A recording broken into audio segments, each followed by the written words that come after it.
Le réchauffement climatique.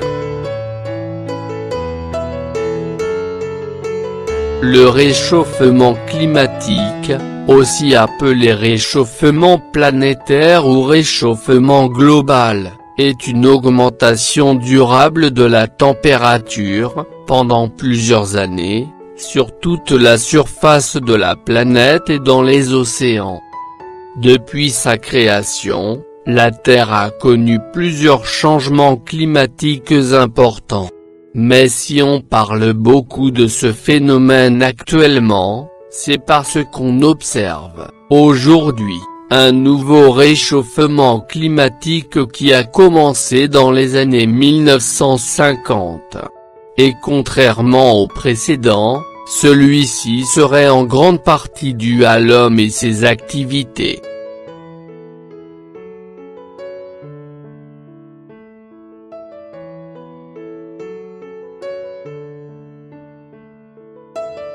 Les conflits de guerre.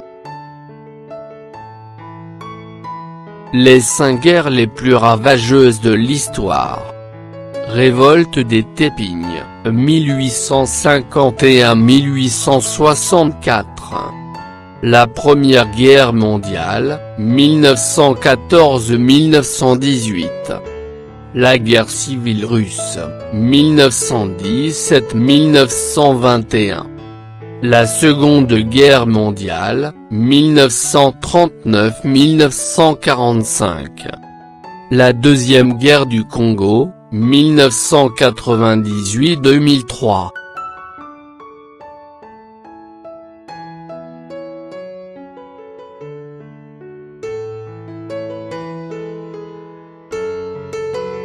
La pauvreté.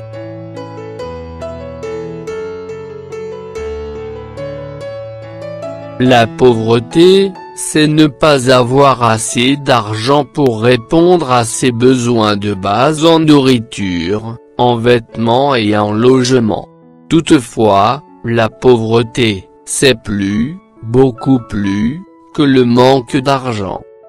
La Banque mondiale décrit la pauvreté comme suit. La pauvreté, c'est avoir faim. La pauvreté, c'est être sans abri. La pauvreté, c'est être malade et ne pas pouvoir voir un médecin. La pauvreté, c'est ne pas pouvoir aller à l'école et ne pas savoir lire. La pauvreté, c'est ne pas avoir de travail, s'inquiéter de l'avenir et vivre au jour le jour.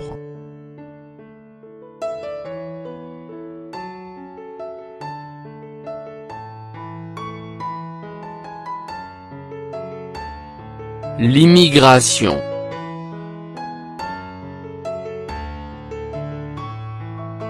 L'immigration est devenue un sujet de première importance ces dernières années. Les mouvements de masse des immigrés ont mis en exergue les défaillances d'un système devenu caduc et inadapté. Pour y remédier, il faut se pencher sur la question afin d'apporter les réponses adéquates à une question de plus en plus complexe. S'agissant d'un phénomène international par excellence, les solutions ne peuvent être que par une mutualisation des efforts car le problème transcende les frontières des États.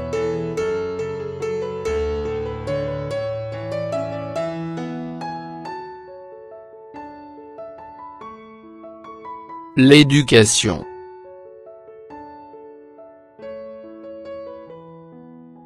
L'éducation est l'action de développer un ensemble de connaissances et de valeurs morales, physiques, intellectuelles, scientifiques, considérées comme essentielles pour atteindre le niveau de culture souhaité. L'éducation permet de transmettre d'une génération à l'autre la culture nécessaire au développement de la personnalité et à l'intégration sociale de l'individu. L'éducation de l'enfant et de l'adolescent repose sur la famille, l'école, la société, mais aussi sur des lectures personnelles et sur l'usage des médias comme la télévision ou Internet.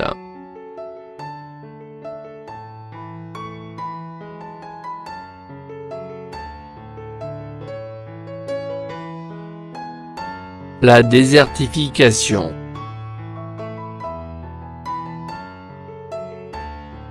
La désertification est la dégradation des terres dont les zones arides, semi-arides et subhumides sèches. Il ne s'agit pas de l'expansion des déserts existants.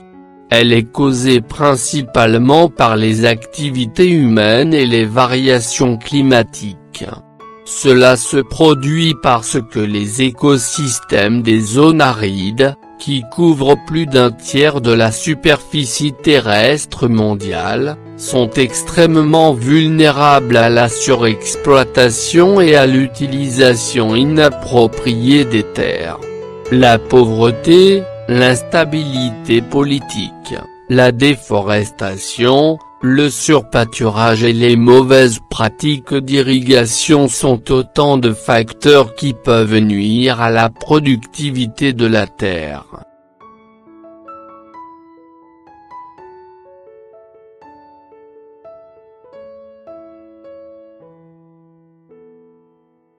La pollution.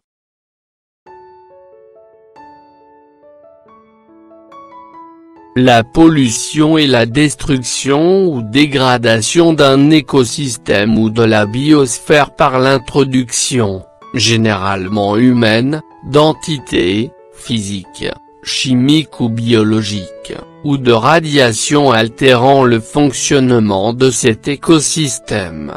La pollution a des effets importants sur la santé et la biosphère, comme en témoigne l'exposition aux polluants et le réchauffement climatique qui transforme le climat de la Terre et son écosystème, en entraînant l'apparition de maladies inconnues jusqu'alors dans certaines zones géographiques, des migrations de certaines espèces, voire leur extinction si elles ne peuvent s'adapter à leur nouvel environnement biophysique.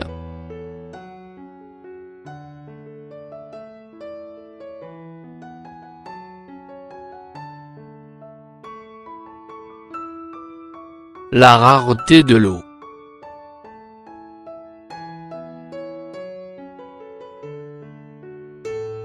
La rareté de l'eau est un phénomène à la fois naturel et d'origine humaine.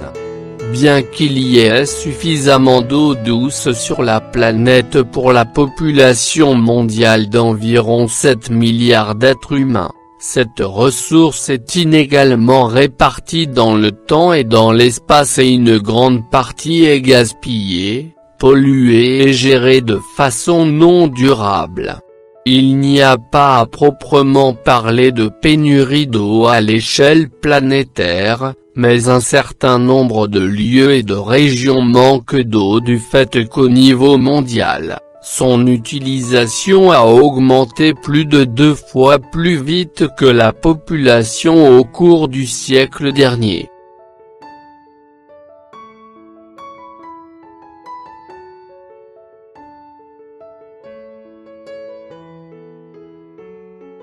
La croissance démographique.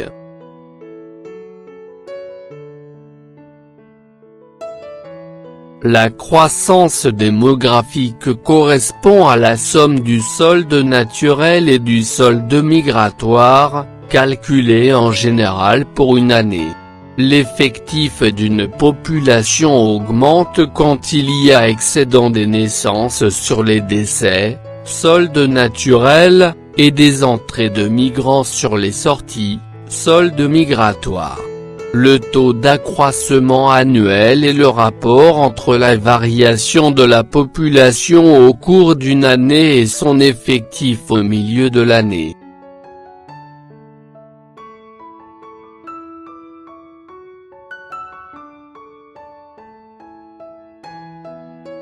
Le nucléaire.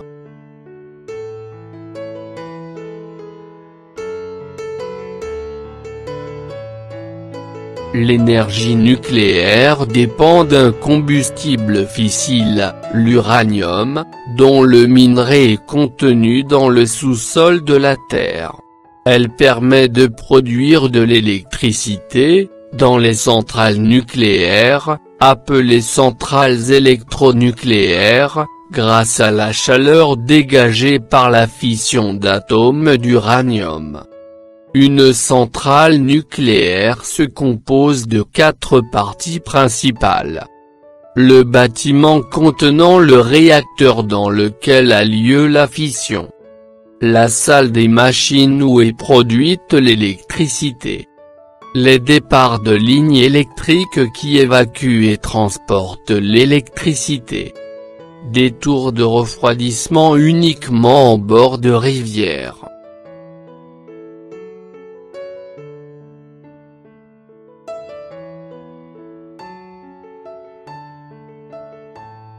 Le racisme.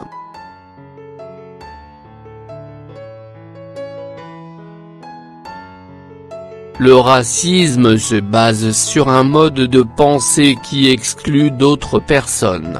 Ainsi, certains êtres humains se croient supérieurs à d'autres en fonction de leur religion, de leur couleur de peau ou de leur façon de vivre. Malheureusement, le racisme amène à des conflits entre les êtres humains, mais aussi à la discrimination raciale, comme lorsque les hommes de couleur noire étaient esclaves par exemple. Le racisme peut amener des conflits et des guerres et même à des catastrophes comme des génocides lors desquels des milliers de gens sont tués parce qu'ils sont considérés comme différents. Pour ne pas que l'histoire se répète, il faut absolument se souvenir des dangers du racisme.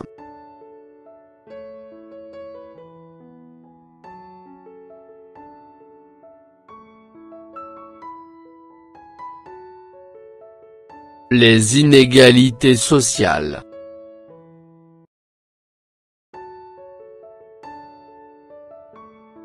Les inégalités sociales sont des différences entre individus ou groupes sociaux portant sur des avantages ou des désavantages dans l'accès à des ressources socialement valorisées.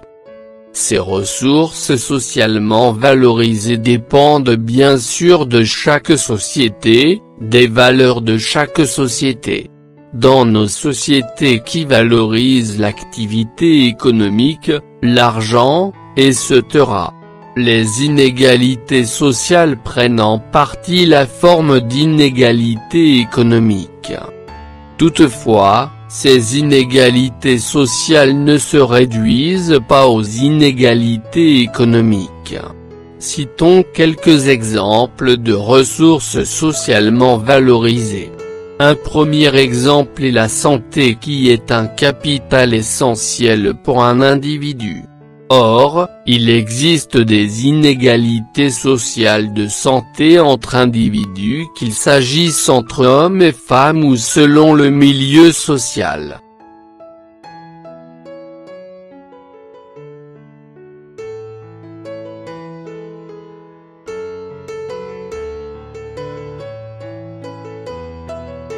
La conquête de l'espace.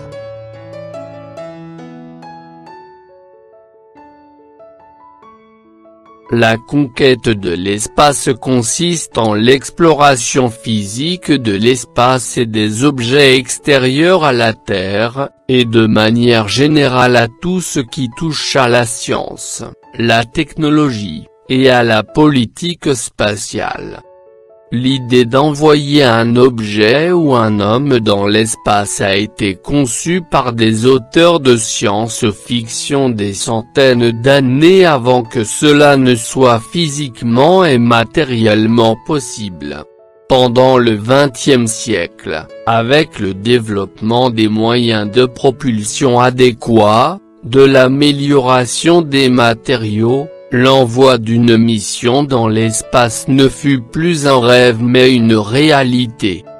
Le premier vol spatial a été réalisé par la mission non habitée Sputnik 1 le 4 octobre 1956.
فضلا وليس أمرا ادعمونا بلايك للفيديو واشتراك بالقناة، فهذا يدعمنا كثيرا.